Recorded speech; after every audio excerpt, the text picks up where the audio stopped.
And welcome to Popcorn Chicken, where we're going to continue watching American Gods because, that's going to be in the next 8 weeks. Deal with it.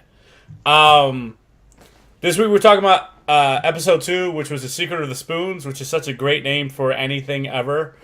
Joining me, as per usual, I've got the mind blower himself, Scott. Say hi, Scott. Yo. And the man to be nicknamed later, Will. Say hi, Will. Hello. And as always, I am the man who says vote no on Daleks, Danny. So we're gonna talk about episode 2. I gotta tell you, after episode 1, again, it was one of those very intriguing episodes where you're like, blah, blah, blah. Can episode 2 live up?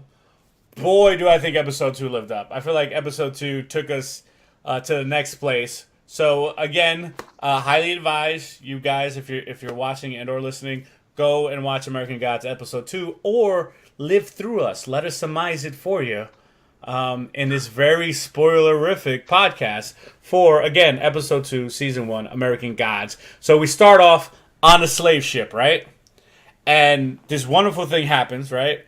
You got the slaves. They're coming to the new world. And again, one of the things that we covered in the last episode was the fact that there's a lot of old world gods coming to the new world and how that seems to be like a big conflict later on as far as like getting worshippers and sucking them through your various holes. And you have the slave calling out to Anansi, who's credited as Mr. Nancy, right? And that's played by Orlando Jones. And he comes up and he gives this great fiery speech to the slaves who are coming. Now, Anansi is a West African deity. He is a god, often depicted as a spider. He was depicted as a spider in 2 different ones, and I don't know how freaked out you guys were, but he starts off as a spider, he turns into Orlando Jones, and then he turns into a half Orlando Jones, half spider. And then, did that mess you guys up? Like, that messed my brain up. The way I saw it was like the guy didn't see him as a person; he only saw him as a spider. Yeah. And for you to understand that it was him talking, but then it kind of showed the guy again, and then it showed, he was looking at him. He was a spider the entire time. That's kind of how I took that. Oh, it's okay. So, because I had to, again, I'm not up on West African lore. Like, I've got, like, the Indian gods, some of the Chinese people, Red Journey to the West. I've got the Norse people. I got the Greeks. And then I've got the Romans via the fact that they're rip-off of the Greek gods. But I had to research this guy, and this guy is depicted in all types of folklore as various forms of spider and man. So he's, first of all, the original Spider-Man, right? So let's give it up there. Okay? But also the original man spider. His speech was fiery, right? He got the slaves to commit suicide via burning the boat, but something else happened, something that I really took away from it, and that, again, they opened up another show with a depiction of an old world god, right? And so people understand, when I say old world, the old world is Africa, Asia, and Europe. That's what the old world is. The new world is the Americas, North America, and South America. I don't actually know what Australia is considered. Prison Island? Let's call it Prison Island, because that's what it was from back in the day. So it's another depiction of how an old world god got to the new world. Initially, that's what I thought it was. However, in researching who Anansi is, or Mr. Nancy, we're going to call him Mr. Nancy, just like we're going to call Olden Mr. Wednesday for the duration of the thing. That's actually part of his lore, like part of his original lore. Like, and again, I know American Gods, they're going to play fast and loose with how everything fits together. Part of Anansi's lore is actually that he's like the god of knowledge and stories, but he actually came across. In his lore, he came across with the slaves, and then he became a Caribbean god, and then eventually a god of like that part of South America that's like Ghana, in that area. So it was consistent with his lore, but again, I feel like they opened up 2 shows back to back, going, "Hey, you remember this guy from Africa? He's here now, and this is how he got here." And I was supposed to throw that image up way earlier in the podcast, but whatevs. Orlando Jones, ladies and gentlemen. You guys got anything to add about like the way you saw what was happening there? Nope. That intro was insane to me because I didn't think it was gonna go that route. I thought it was gonna be kind of like, I'm gonna be with you guys, just kind of worship me and blah blah blah. He was gonna give him a little small speech, or maybe like cut your arm off and I'll let you like live or bite something. Like I thought it was going kind of the Wednesday day, kind of thing in which they were like poking their eyes out and stuff. So when he started giving them the speech and he immediately started talking about the hundreds of years of like slavery and oppression that they will suffer, I was kind of like, whoa, this is hitting home. Like what? Why, like no shame whatsoever. For your days as a slave, no, I was the same way. Like at first I thought that this spider was gonna come and save them, and it was like, no, you guys are boned. Let's burn this ship.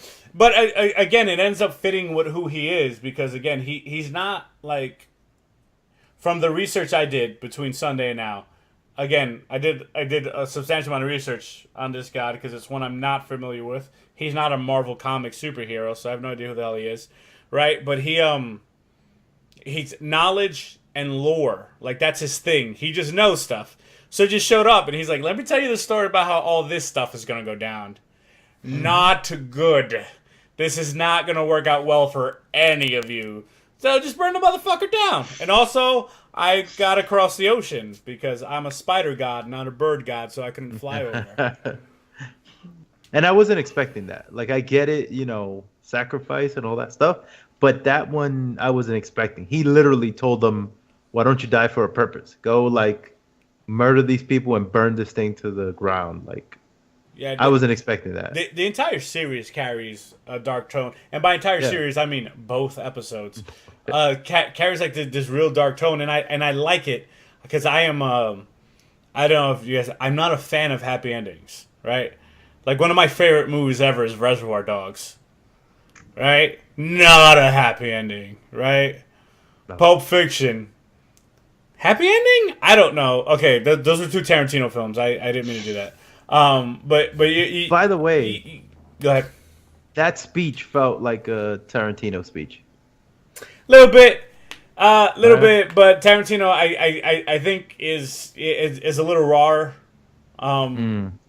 But again, it was all good. That entire opening was really good, and I'm like, all right, good. I'm ready for the ride. And they did that thing again. They did a thing that they were doing with Bilquis, and that they did more with Bilquis in this episode. Is that here's this thing, and you will never see it touch the main storyline this episode, but you can feel everything's coming for an end to an end. Like even 2 episodes in, just from the conversation that Mr. Wednesday's happening with Shadow, concerning the fact that clearly they're preparing for, I'm going to say, a meeting, right? I mean, they're clearly building up to a war of gods, but they're preparing for a meeting, right? They're headed to the greatest city in the world, which I really want to find out what it is. Like, and the way this show is trolling us, like, I hope it's like fucking Fargo or something. You know what I'm saying? Like, I hope it's Boise, Idaho. It's going to be something with like a funny? History or background that nobody ever heard of. Exactly. What's funny for me was in that same tone, he's like, "Oh, we're gonna go and we're gonna meet at the greatest city, right?" And then in that same sentence, he said Chicago, and I was like, "Wait, the city they're meeting at is Chicago?" No, but it wasn't. It wasn't. No, you're doing that thing. We're not paying attention again. He said, but first, we're going to stop at Chicago. We're stopping at Chicago. And then he also says the great city of the world, depending on who you ask.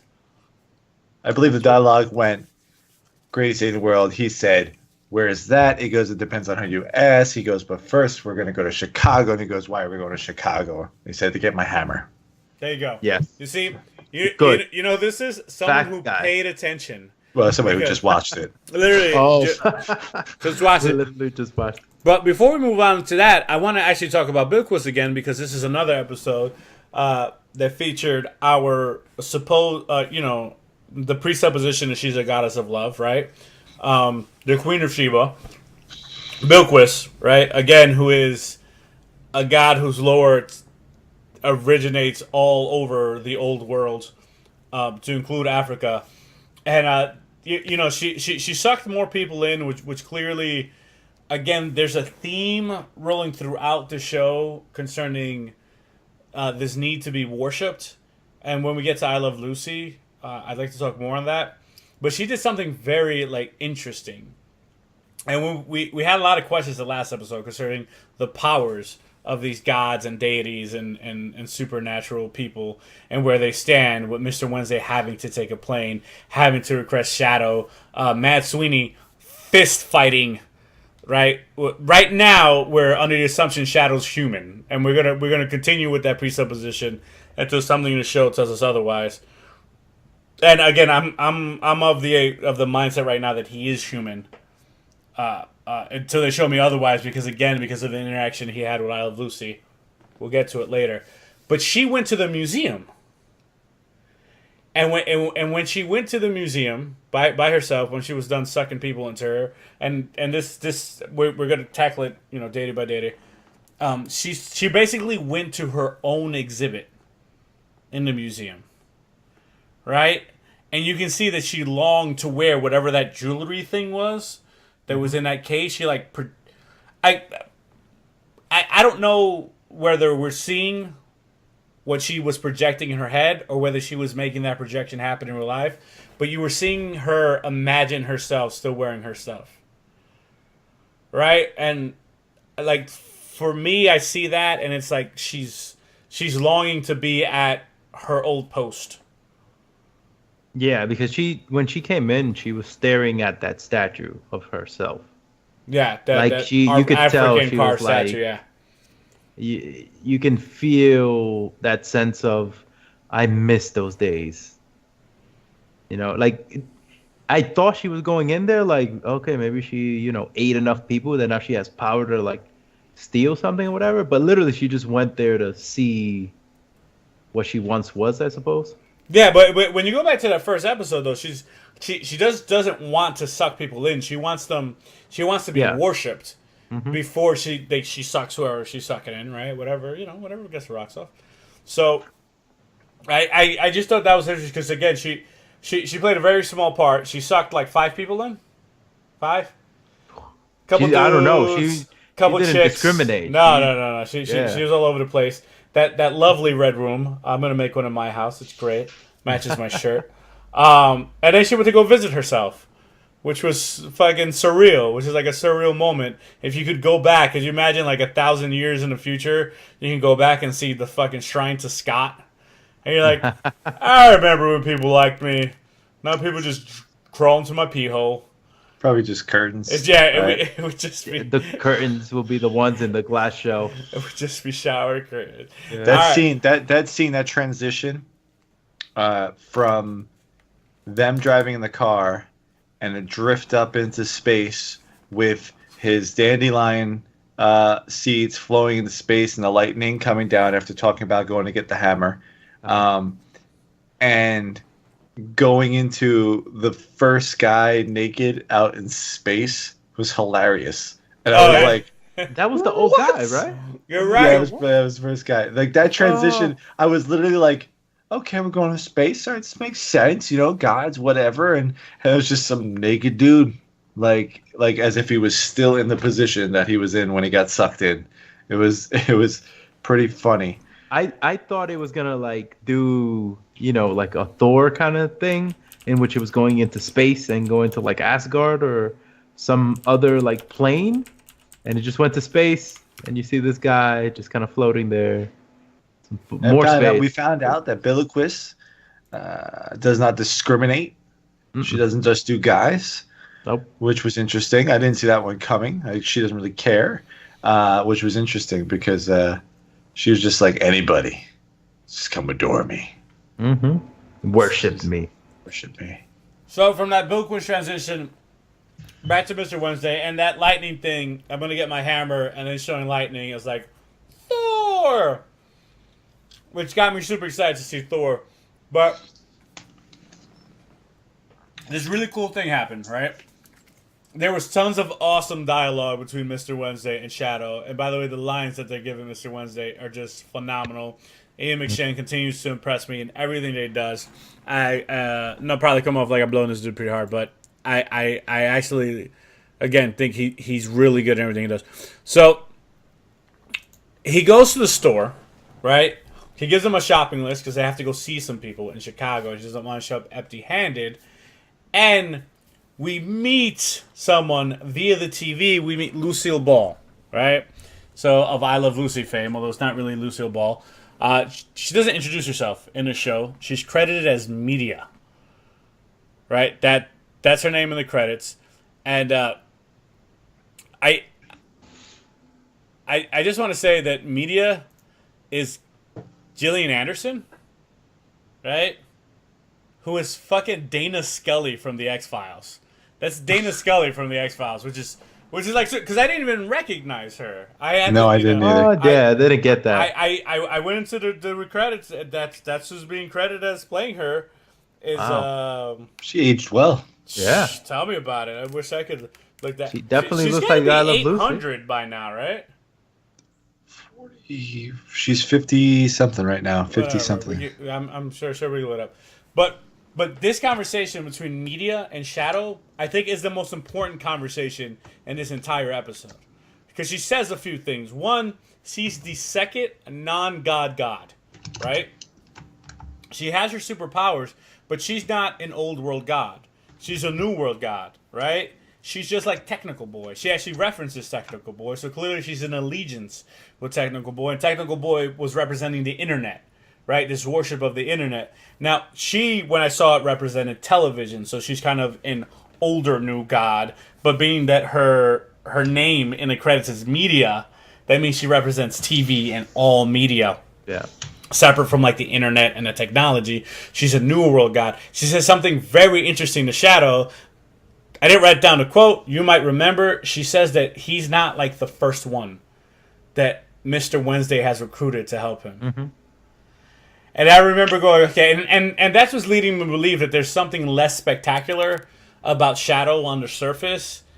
Like he is just another dude. Like he's a dude in a specific situation that allows him to be able to work for Mr. Wednesday, right? Like he's not a guy who has his shit together, who has like career success, who has like family success. He's a dude with a dead family who just got out of prison and therefore can be influenced easier by Mr. Wednesday to join his cause without knowing what the cause is. Because that's what happened in episode 1. In episode 1, dead wife, blowing best friend, goes to a funeral. In this episode, it starts with him packing his shit out of the house, right? Confirming his fears via dick pic.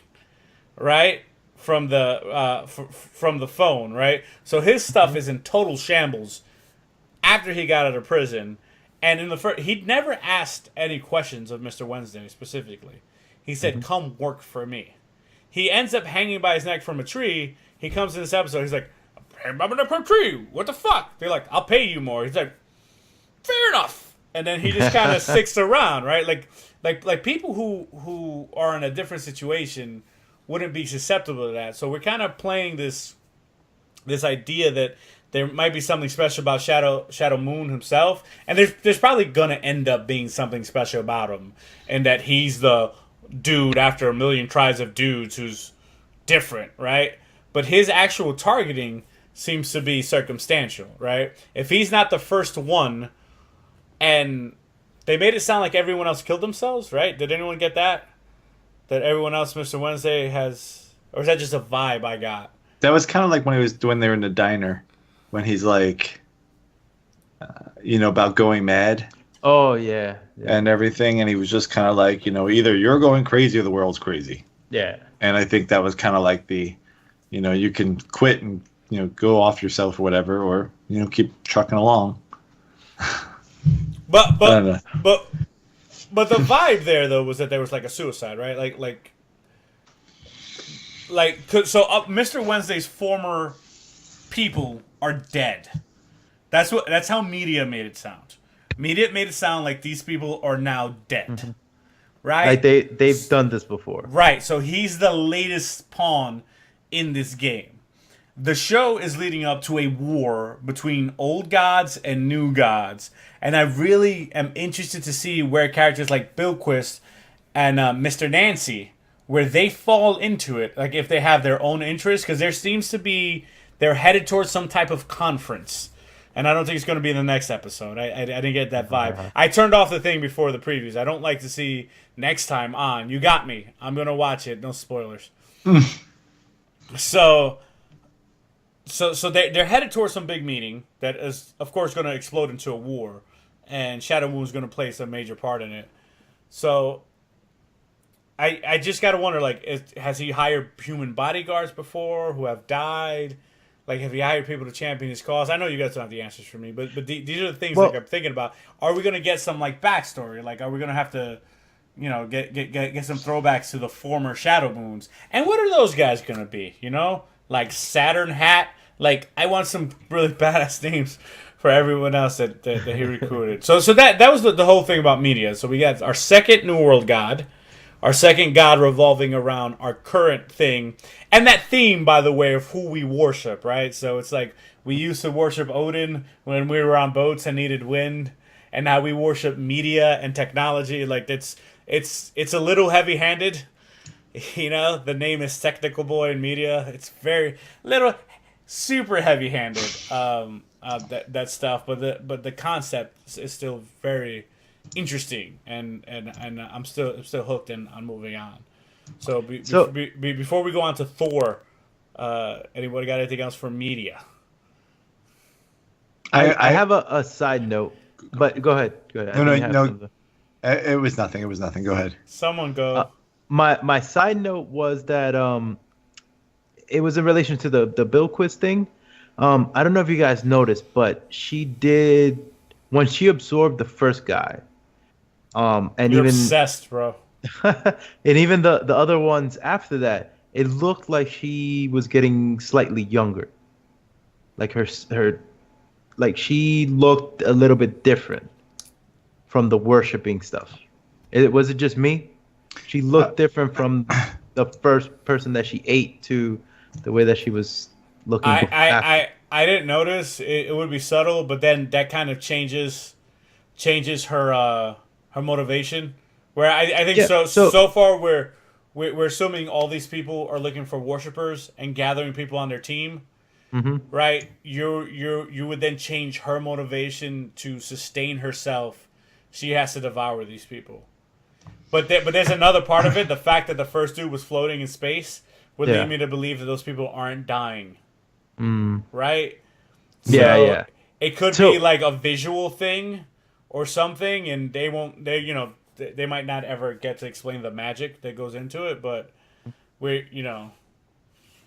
So you're going into your Loki was in prison thing, and so in me seeing these things, right? Mm-hmm. What I'm trying to gather is that the old gods look old because they don't have what it might be the worshippers. Maybe they don't have, or that ability to eat people, or don't want to eat people, or whatever.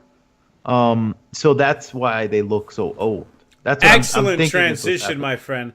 Excellent transition, because we get into them meeting Thor, right? His name is Werner Borg. He's a Russian guy. He goes, I'm going to go get my hammer, right? Mr. Wednesday goes, I'm going to go get my hammer.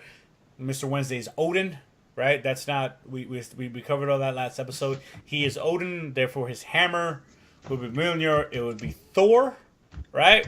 So when we go to Thor, we find that Thor is a drunk Russian who's been using his hammer to kill livestock. And he is sad that he doesn't get to use his hammer to kill livestock anymore. He's there with the Norns, right? So if you're familiar with Greek mythology, they're the three fates. They're three sisters who we fate. The Norse version of that is the Norns. Same concept. Three sisters are the fate. They're depicted as three Russian fortune tellers, with only one fortune teller being good. And depending on which stories you read, a lot of the Norns and or the Fates would argue with each other over who was good at being the fate of, the person who actually told good things. And they all looked old and ragged, and they I'm gonna like sound real negative towards these people. They're depicted as one not in good health. They're depicted as down on their luck. And they're depicted as Thor being a livestock killing guy is their means to sustain themselves, begging more questions from before, where we see Mr. Wednesday having to take a plane to travel and having to enlist mortal men to help him. We have literally one full-fledged son of Odin, who, by the way, did not treat it like his dad came over to dinner, or treated it as if his dad did come over for dinner, depending on what your relationship with your father's like. And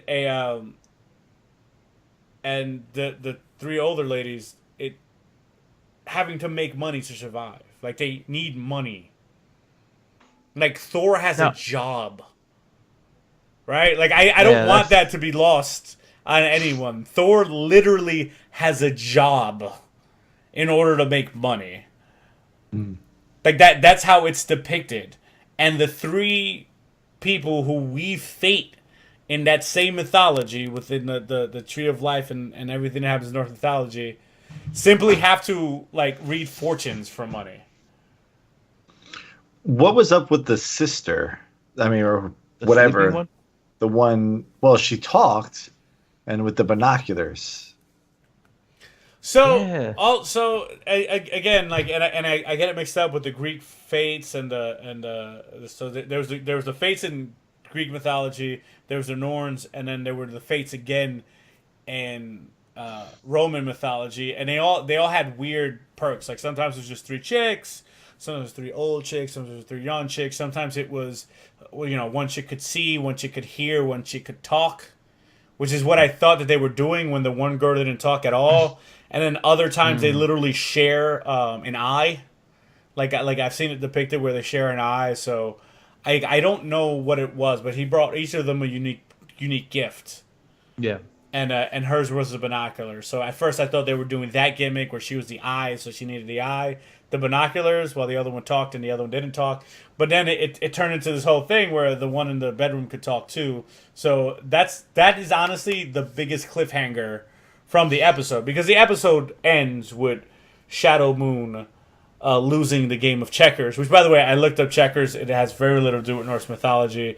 Originated in Egypt, was reformatted in Europe, and then reformatted again in the Americas. So it wasn't like a game that necessarily has its roots over there, but it was very reminiscent of The Seventh Seal, which is a 1957 film about a guy playing chess with death for the whole movie in order to get the thing. So it was the same thing, except they were playing checkers. Anyway, it ends with him losing, and his life was on the line. It was either Thor goes with Odin to the meeting, or Shadow Moon has to willingly accept death at the hands of Thor's hammer. And it ends with him accepting death. But Shadow Moon is the main protagonist. He's not going to die in the next episode. So that didn't feel like a cliffhanger. Like, it all felt great and intense and awesome, but at the same time, you kind of know he's not going to die in the next episode. So I'm really more interested in that third sister and why she hasn't left the room. Like, that's the most interesting part. So in Russia, Thor is Nosok? Because this kind of threw me off, because when I saw him and I saw the hammer, I'm like, ooh, maybe Marvel has, like, twisted my concept of what Thor is. I thought Thor was nice and fight the good fight with his little hammer. This guy seemed so dark. But everyone in this show is depicted as dark. You have to remember that the theme of the show is this isn't like, there's nothing about the show that comes off to me as like God's here with the cause of saving humanity. You literally have one God going around sucking people into herself. You know what I'm saying? You had that guy on the boat going, yeah, you're all screwed. I'm a magic Spider-Man, but your future's your future, guys, so have fun with that. Episode 1, they were stranded in Canada. A line they could not cross without being riddled with arrows. And their God was literally like, nope, until you poke your eyes out and wrestle, I'm not letting you guys go home. So there's nothing about this that screams that they're here for us, or that they're necessarily better than we are, right? You have to see that too. That again, Thor has a fucking job, and it's slaughtering cows, and there's nothing wrong with like working in the industry that gets me hamburgers. Like that's not what I'm saying, right? But at the same time, he's Thor, right? So like his job is literally saving people and making thunder and lightning, and now he's just faffing about in a very, very ugly apartment with 3 old chicks, and they just they have to be roommates, They're or else they'll be cohabitating. homeless. You know what's funny about this too is you talked about it earlier in the show where, he's kind of like the way he's going along with things. Like everything is weird, right? Like if you were in this position, like everything is so effing weird. Like you're just kind of always going, "That's weird. This is weird. That's weird." Like, and for some reason he just keeps. Shadow Moon's got that look on his face, like, "Yeah, okay." This way he's answering things. I can help. Like everything's weird, right? And you're just kind of like, "Yeah, I can help cook dinner."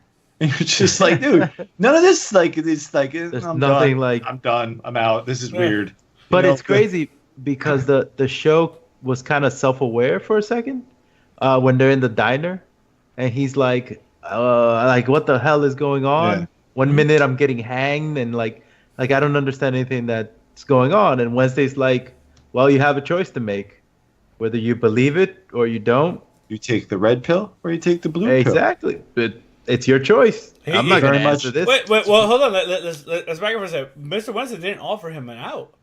No, it's just like What he actually said was that there are things, something going mad to be over. I don't even want to try and quote him. He had, between the car and the diner scene, Mr. Wednesday had some of the best lines like ever, and I should have written them down. I have it DVR'd. I'm gonna go back and just watch those. Please those 2 don't scenes. knock out my teeth with what I'm about to tell you right now.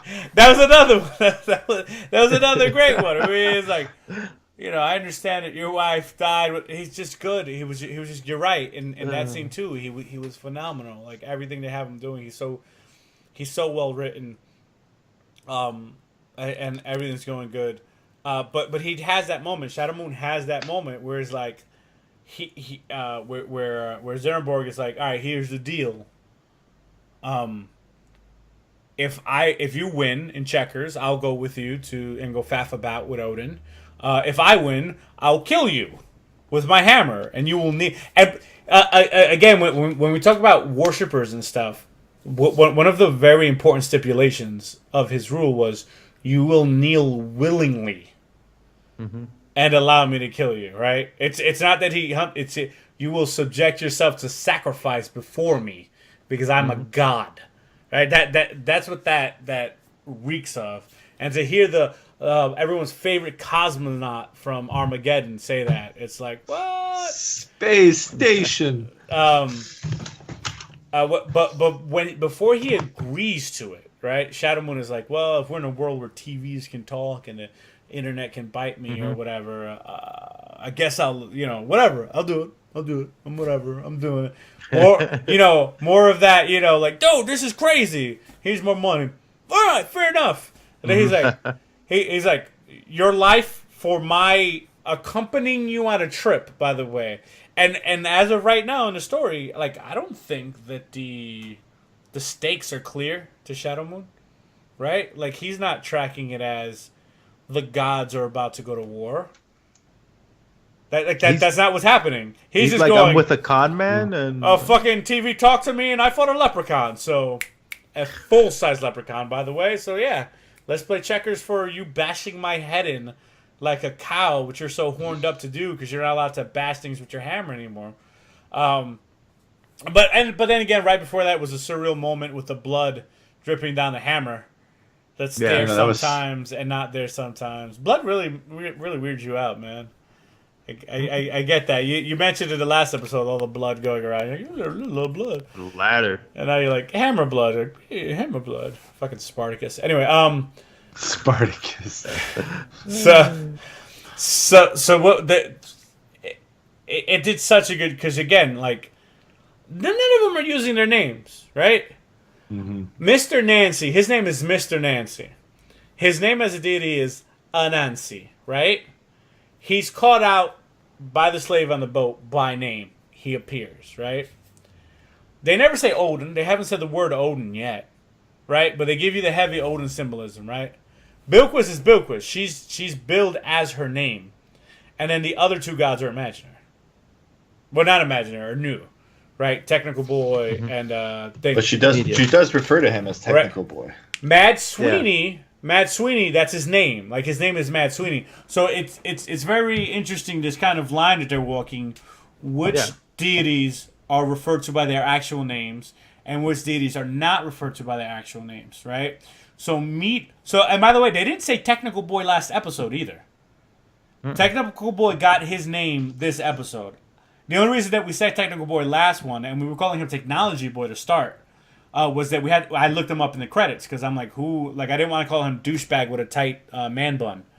Like, I felt like that'd be a terrible way to reference him, so I looked him up in the credits. He wasn't named till the second episode. Media was not named. Right? She was not named. Had to look her up in the credits too.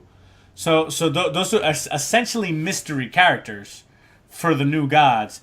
And then at the same time, the old world gods, so far only the Norse ones, are not referred to by their actual names. And I want to see how far that goes. Like, which are the deities where they're like, this is, Steve. And then it's like, no, this is Freya.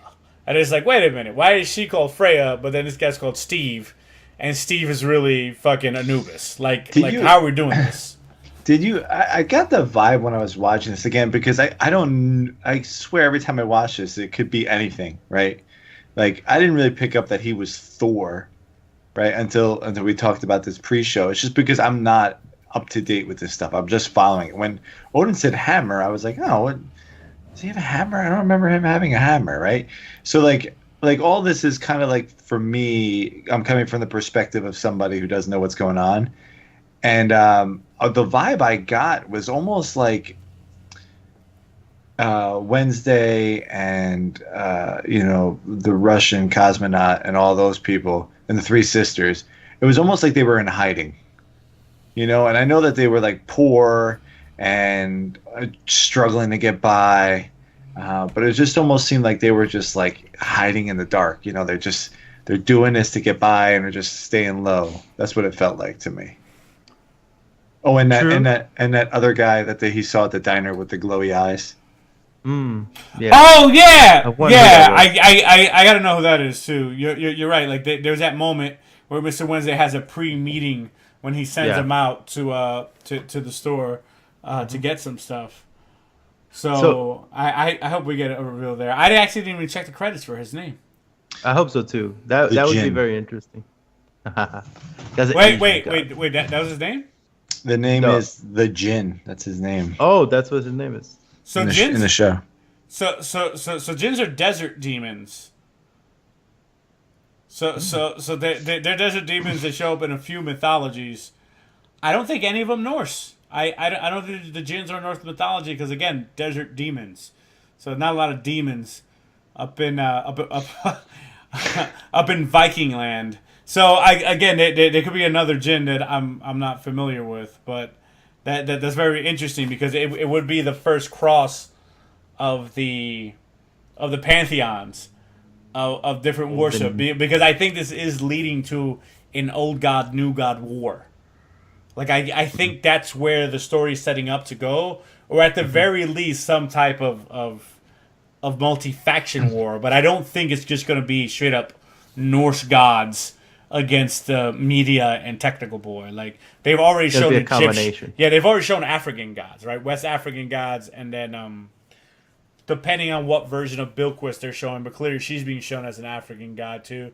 And again, I'm waiting for in the open. Oh, let's talk about the show open, right? Just real quick, the show open is a totem pole, right? And they show all the totem pole, and the totem pole has, is it Ganesh? Elephant god. I think that's Ganesh. It shows that the elephant god on there, which means we're gonna get Indian gods, which is pretty cool, because we've gotten the African gods, we've gotten the Norse. Again, I count Mad Sweeney as both Celtic and Christian. because of where he is. Someone you see in a top 10 video, someone is slated to play Jesus Christ. So we're not even fucking around. Like apparently Jesus Christ is going to be in this episode. It's going to be awesome. In the show. So we got all those. But again, I'm very much interested in seeing the Eastern gods depicted somewhere in the show because they're going to be the most foreign to people. Like I feel like African gods are super foreign to people, and then I think the Eastern gods are super foreign to people. I feel like everyone knows like the Greek, the Roman, the Norse, and then of course our the Judeo-Christian. So I'm really excited to see that stuff. Like that's the stuff that's going to get my rocks off. These rocks. So these rocks. I did. Go ahead, Will. Go ahead. I was gonna go back to the Russian Thor guy. Mm-hmm. One of the important parts in that scene is when he's talking to Wednesday, and they kind of walk in, and he's like just kind of telling him off. And one of the things that he tells him is that, and I'm not quoting by the way, he's saying that you're not here for me, you're here for my brother. Yes, he did say that, which totally blows a hole in your Loki theory. So I had a real moment where I wasn't 100% sure this guy was Thor. That's what I'm saying. Like I had a real moment where I thought for a second he might be Loki, especially when they had that conversation at the end of the episode at the table about black versus white, and how he was always fighting his brother with lighter hair because they were all white people where he came from, and they were all white people not because he's from Russia, but because they're Norse gods, and all the Norse gods were white because the Norse people were white, not racism, fact, right? So all the gods were depicted as white, so they didn't have racism, but they fought over their color hair, and Thor is classically depicted with blonde hair, while Loki being depicted with dark hair. But there's no getting around it. Like they would have to go through such willing deceit to make it so that they would have Loki using a hammer as a weapon, like to fuck with you. So I'm almost sure that there's going to be a separate Loki, and it confirms the existence of Loki, right? So I'm accepting. Nowhere have I seen it just says this dude is Thor, right? But this dude is Thor, which means that when he talks about his brother, he's talking about Loki, and I'm accepting right now that you're going to have Odin, Thor, and Loki, which I feel like you have to if you have the Norse gods out, right? No one gives a shit about Tyr and Fenrir or Ratatoskr. Everyone wants fucking Odin, Thor, Loki. Like that's what they're looking for. That's you're trifecta. attaching. It sounds like you're attaching your seal on that one. I'm still up in the air on this guy being Thor. I was just kind of like, I don't know. Guaranteed Thor. Guaranteed Thor. But they're not going to ever use his name. They're never going to say he's Thor. No one's ever said Mr. Wednesday is Odin. You just know he's Odin from the clues that he gives you, and you know this dude is Thor. He has a fucking hammer. He's got a hammer. He's his hammer. I'm going to look for his hammer, and then they threw lightning in the sky. Yeah, that was. All right. I didn't put it together, but after you said it, that all makes sense to me. The bias goes, we're going to go see drunk Russian Thor.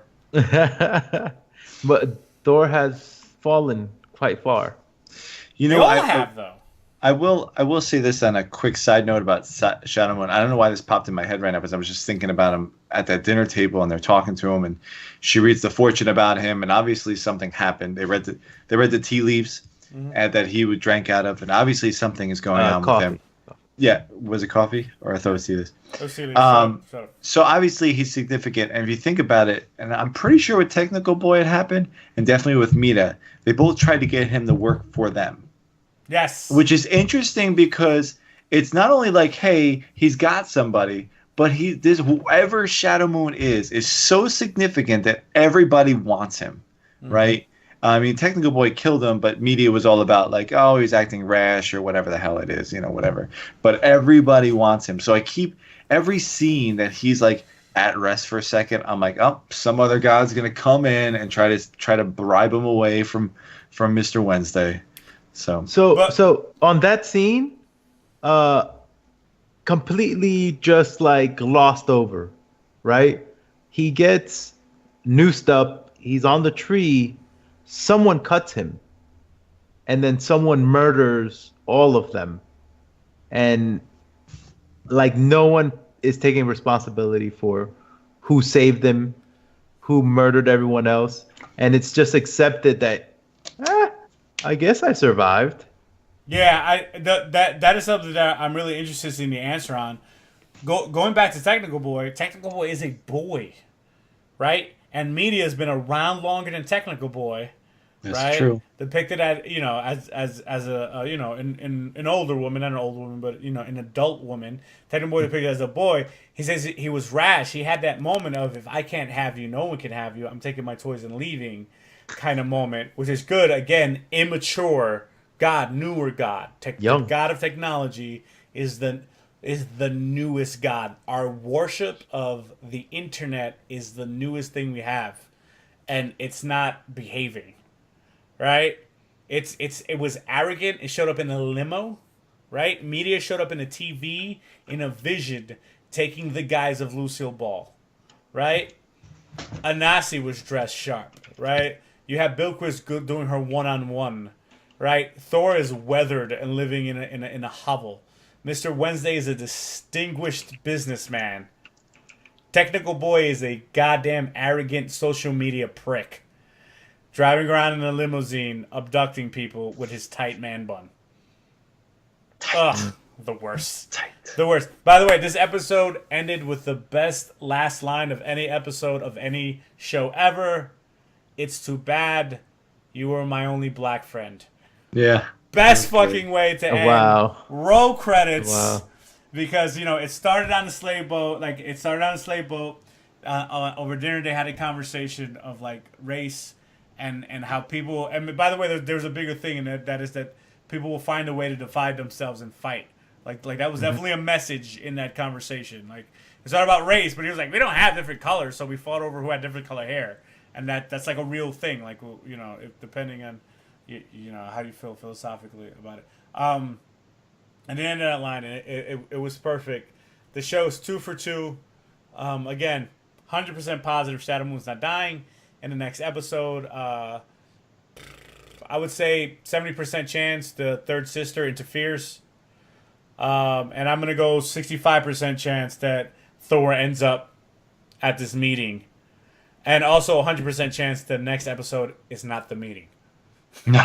It's probably going to be the end of the season. Yeah. Probably to leave it on a cliffhanger. Also, I don't know if you guys know. I didn't know. This is a book. There's a book called American Gods that probably has all the answers for season 1 that we're sitting here theorizing about. Record show. Refuse to read it. I want to take this ride. Refuse to cliff note it. I want to take this ride. I'm going to take this ride, but just so you guys know, it is a book. It was written by Neil Gaiman. Only thing that he's written there that I'm familiar with is Coraline, which is also the Tim Burton movie that's not by Tim Burton.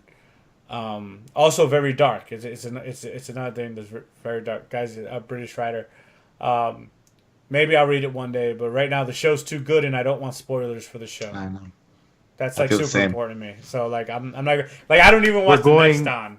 We're going based on our experience through the episode. So through the episode, my knowledge of gods, and then I'll look up gods on the internet to see who's who. Because again, the books exist, so all the answers are there. If you want to know who's who, you could literally look them up with the books. But where's the fun in that? Where's the fun? Let's take this ride together, people. If any of our theories don't make any sense, let us know in the comments below. But our theories make all the sense, so I feel like we won't have any comments in this video. If you're listening to us through any of the podcasting services, thanks for listening. Tell your friends, download. Popcorn Chicken will be about American Gods every week until the end of the season. So we're not going to be doing any movies or anything. We don't have the time to do multiple podcasts a week. So this is what Popcorn Chicken is going to be. Scott, you got anything for the team? So real quick before we go, something I did pick up was when they were in the car and it kind of shot off before the whole lightning thing. I think that's the scene it was. If you looked at the clouds, the way they were billowing was the same way it was when he was in prison and he looked up. Dude, you're so... This is why you're the mind blower. This is why under your name it says mind blower. I didn't even see that. Mind blown. Oh, man, I hope this doesn't end up the Shadow Moon's dead. If this is one of those things, the Shadow Moon's dead, I'm going to be so upset. Will, you got anything before we sign off? Last observations? Nope. You contribute nothing, son of a bitch. This has been Popcorn Chicken. Watch American Gods. Best show on TV right now. Look out for our top 10 reasons to watch American Gods. Coming out soon. And tell your friends. Tell your friends. Just tell your friends. Do you have friends? Make friends and tell them.